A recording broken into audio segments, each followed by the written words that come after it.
History talks about different civilizations at different times. Civilizations were indeed the periods that developed humanity in various fields, including culture. Tenyimia ancestors must have once lived in a period of a civilization, since Tenyimia culture is considered to be a refined one. In Tenyimia society, all are equal. There is no class or caste system. The rich and the poor, the strong and the weak, all can sit and eat together, though elders are normally given the honor to be first in everything. In a village setup, the truth always prevails. No matter how strong or rich a person may be, he can neither control the people with his strength nor influence with his wealth. The village is controlled by the wisdom of few elders who make just and unbiased decisions, and these decisions become the voice of the people, or in other words, the law of the village. No one can go against this voice of the people. Anyone who goes against such decision will isolate himself from the society. Therefore, the voice of the people is supreme, which unites the society to stand and act together. Every Tenyimia village is self-contained, producing all its need from the fields. The people live in harmony and help each other in times of need. A village is therefore more or less a republic in itself. Others cannot interfere in its laws.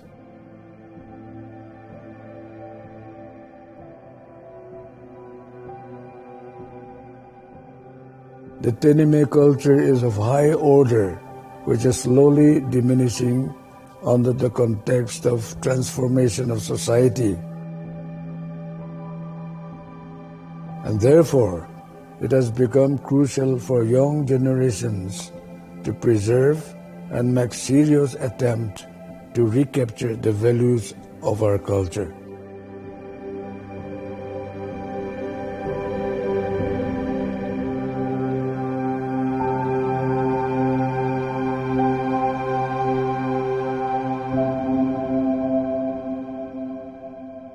Hello students, today we will be discussing about some positive values that were traditionally practiced and honored by the Tenyimia Nagas. These values are ones that we can rediscover and practice in our daily lives. According to the beliefs of the Tenyimias, there were many different kinds of spirits. Some were good, some were bad.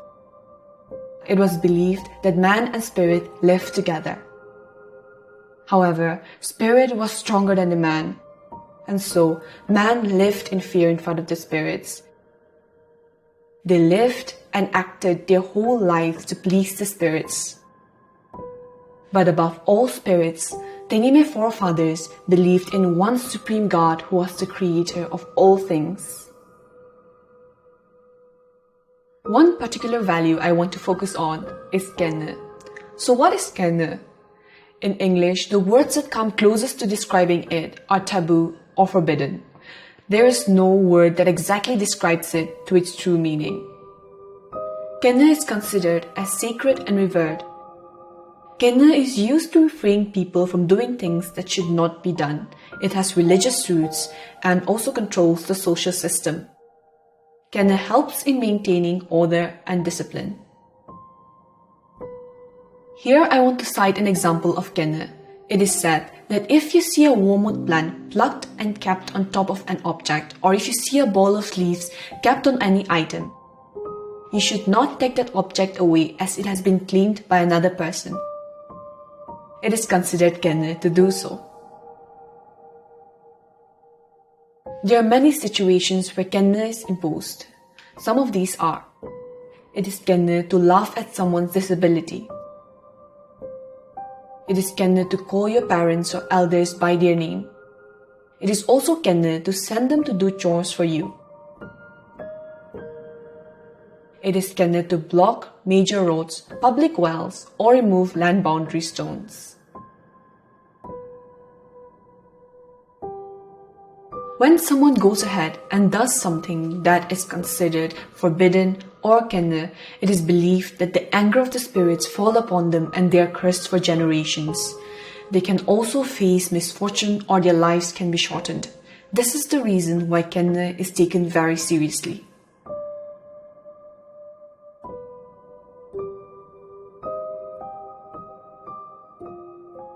Kejeto is to be honest and righteous in one's character, conduct, and way of life. Because of these values, a kejeto or honest person is naturally considered trustworthy. In Tenyimia society, a man of integrity or a kejeto person is highly respected and even looked upon as a leader.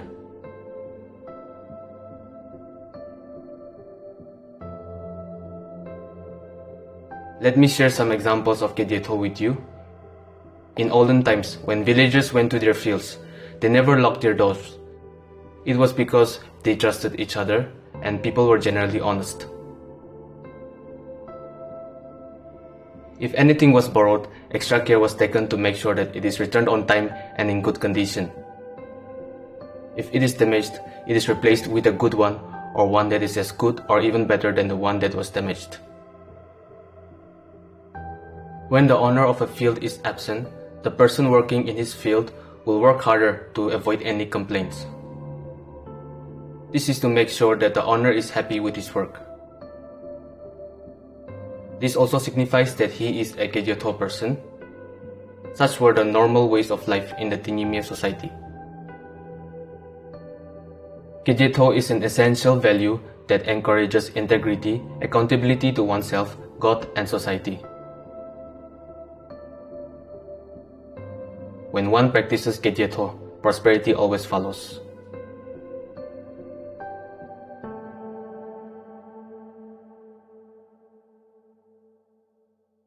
Kedzenga. Kedzenga is to be polite or courteous in one's way of life without causing shame to oneself. In Tenyimia society, it is shameful to boast or show off one's wealth or wisdom. It is also considered shameful to claim a bigger or better share.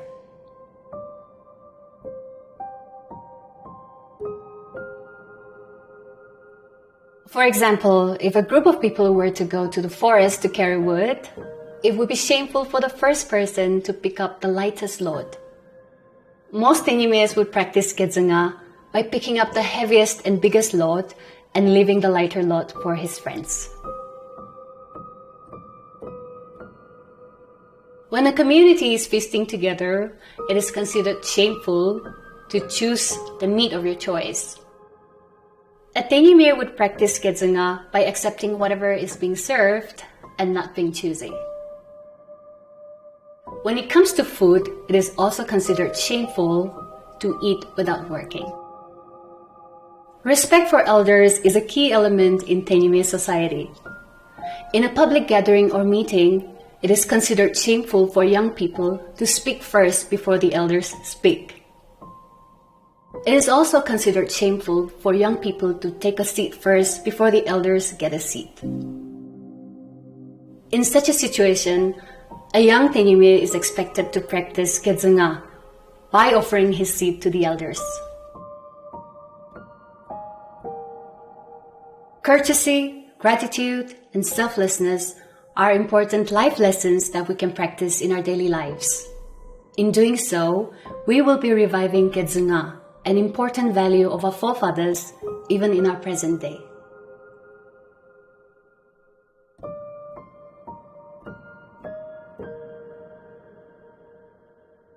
Keteje is to be gracious, respectful, and appreciative. It is giving up one's privilege for the good of others. Keteje is unique to Tenyimia society. It holds an integral part of this community. It is because of this value that a peaceful coexistence is maintained. For example, When you respect and appreciate your brothers and sisters, there is harmony within the family. This is a result of Keteje. In the past, when people give things to each other, they try to politely refuse it before accepting it. But upon insistence, they receive in a very gracious manner. It is not simply saying thank you, but also appreciating the good deeds done to them. And in situations when it is possible, one normally gives something back. I want to cite another situation to you. In case of an accident, when a person is found guilty, he will not defend himself, but ask for forgiveness. This enables even very serious crimes to be forgiven. The forgiven person makes sure that he goes out of his way to personally thank the other party for the undeserving pardon. This is a good example of a person who practices Keteje. Keteje puts the welfare of other people first and practices restraint. By being humble and appreciative, people naturally respect each other. And in today's context, Keteje can be encouraged by simple usage of words like please, sorry, and thank you. So my dear students, we have just learned some values that are practiced by the Tenyimis. We can see that there's a lot that we can learn from these lessons. Let me take you very quickly through the topics that were covered. First, Kenne. This forbids people from doing certain acts. 2. Kedyeto is to practice honesty and integrity as a way of life.